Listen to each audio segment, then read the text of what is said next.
Good morning. I'm Harley Schlanger from the LaRouche Organization with your daily update for February 19th, 2021. Well, as you might imagine, there were a number of questions about the Texas deep freeze, the implications of it, the economic policies, what caused it, what will be the results from it, will people learn the lessons? So I'll take those up in a moment. Let me just say that I've written an article on it that goes after the two major points, namely that the Great Reset and the Green New Deal should be thoroughly discredited by what just happened in Texas, because the shutdown of the electricity production in the state is the result of a combination of two factors.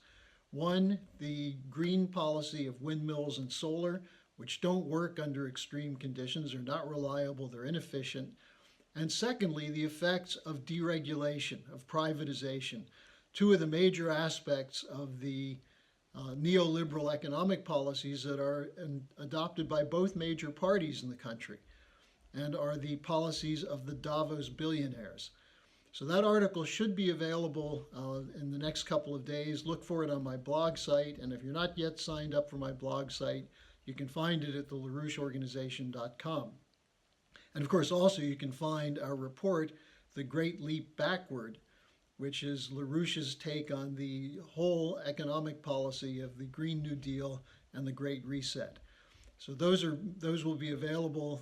You can find a link for the Great Leap Backward on the LaRouchePub.com website. Now, on the question in the mainstream media, where the main argument is that there was a lack of preparation. It was the mistake of ERCOT, the Electric Reliability Council of Texas, and that it had very little to do with wind power. Let me just give you a statistic here that shows why that's a fraud. On Sunday, the 14th of February, wind power produced over 8,000 megawatt hours of electricity.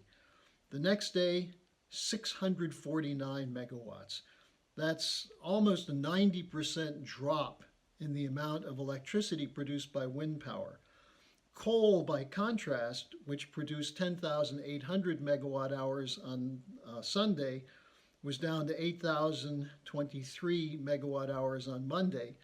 So a much smaller drop in coal than in the drop from wind power. Why do people say, well, wind power was not a significant aspect of this? Because they're ideologues committed to the Green New Deal.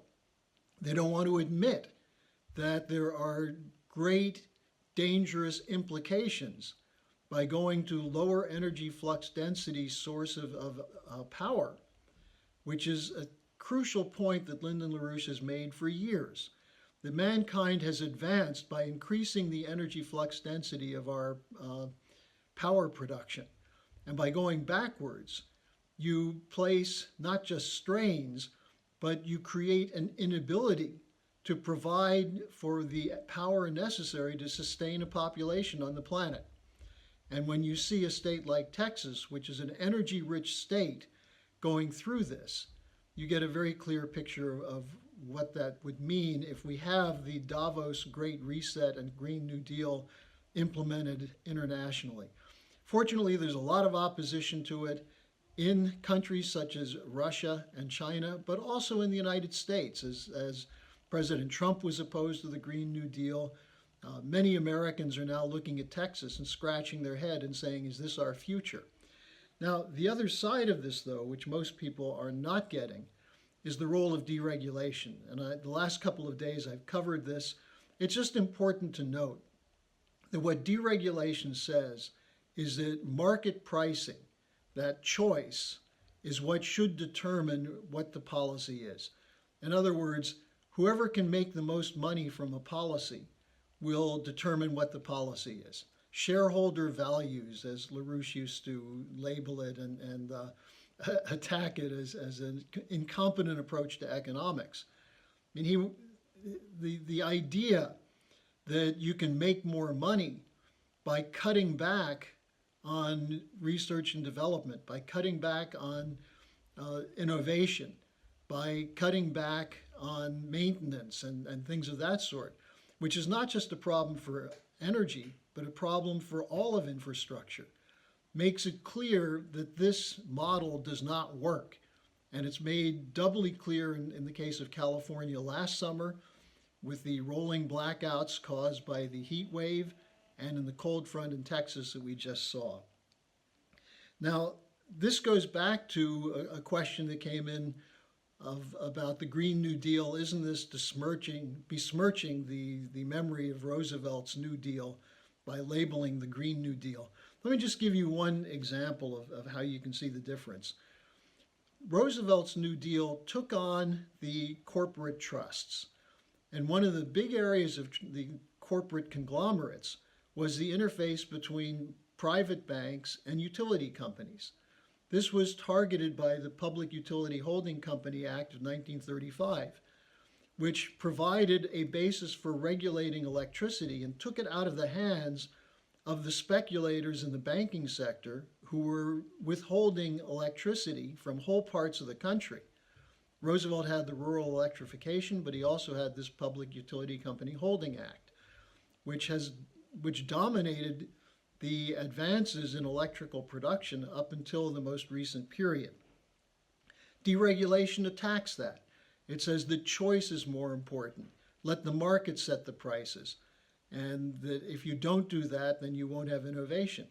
Well, there's incredible innovation under the FDR policy. In fact, there's not only no innovation today, but energy companies are going to invest in such less costly initial projects as wind power and solar, which in the long run are much more costly because of their inefficiency and the difference between the energy flux density of something like nuclear energy plus a whole state covered by windmills or solar panels. So you see the fraud in the argument that the Green New Deal will be a jobs program, it will be a productive employment of people and of investments. It may return a certain amount in investments, but it will do so at the expense of the overall productive capability of the economy. Now, this gets to the question of public good versus private enterprise. The American system is based on the idea that you give leeway to private investors to find ways of improving means of production through investment in new technology, job training, plant and equipment upgrading, and so on.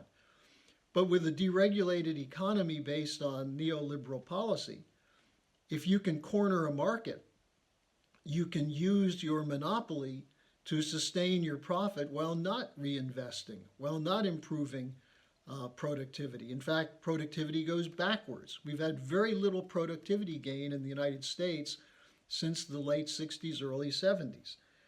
Now, this gets to, I mentioned utilities and banking, the role of Ferdinand Pecora, who was basically deployed by Roosevelt to expose the corruption of the biggest banks that created the economic policies, the speculative policies that led to the crash of '29, but continued those policies in the banks, the utilities, and so on, until FDR came in with the New Deal. So if you look at what Pecora exposed, it was the intersection of the conglomerates, exactly what we're seeing pushed today with the corporate cartels that are controlling the whole narrative around Davos and economic policy. Now, someone said, why don't we just go after the Green New Deal as satanic? Well, we have. LaRouche identified this years ago, that the people supporting the Green New Deal, before it was called the Green New Deal, the British royal family, the Club of Rome, Meadows and Foresters Report, all of these networks were committed to radical depopulation based on the idea that human beings are a parasite, that we have useless eaters. Now, what is that except satanic support for mass extermination? And ultimately, that's what the Green New Deal and the Davos Great Reset are setting in motion. A scale of genocide far greater than that was conducted under Hitler. Only they're saying it's to save the planet from the ravages of man by our carbon footprint. Another fraud, because carbon dioxide is not a poison. It's absolutely essential for green plants to survive. And if you're worried about carbon dioxide, plant more trees, have more agricultural production. But don't shut down the industry and the manufacturing and the food production that's necessary to sustain human life. Now, finally, a question came in. Why is there so little interest, seemingly so little interest, in the Mars mission? You now have the United Arab Emirates with a satellite circling Mars doing weather forecasting. The Chinese have a lunar module which will soon be on, or not a lunar, a Mars module, a rover that will be collecting soil samples. And the United States, yesterday, NASA landed the Perseverance, which is known as Percy, to search for water and excavate the whole terrain of Mars. These are incredibly interesting scientific projects that are the fruit of years of research and work, but also in the case of the United Arab Emirates, which is a newcomer in space exploration, something that was pulled together to excite a whole, not just a nation, but the whole Arab world, bring them into the modern spacefaring adventure. So why so little coverage? Well, for the same reason we're getting the lies about what caused the deep freeze.